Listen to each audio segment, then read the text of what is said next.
टहनी पे किसी शजर की तन्हा बुलबुल था कोई उदास बैठा, कहता था कि रात सर पे आई, उड़ने चुगने में दिन गुजारा।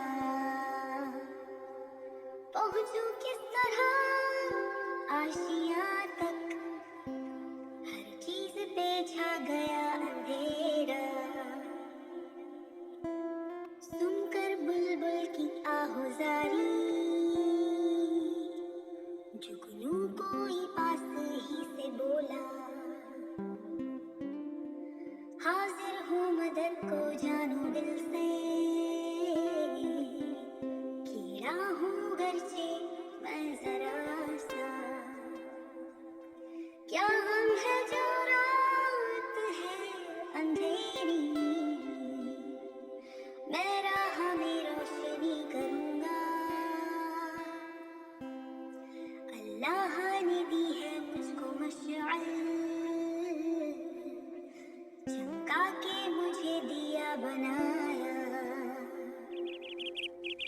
है लोग वही जहां में अच्छे, आते हैं जो काम दूसरों के। है लोग वही जहां में अच्छे, आते हैं जो काम दूसरों के।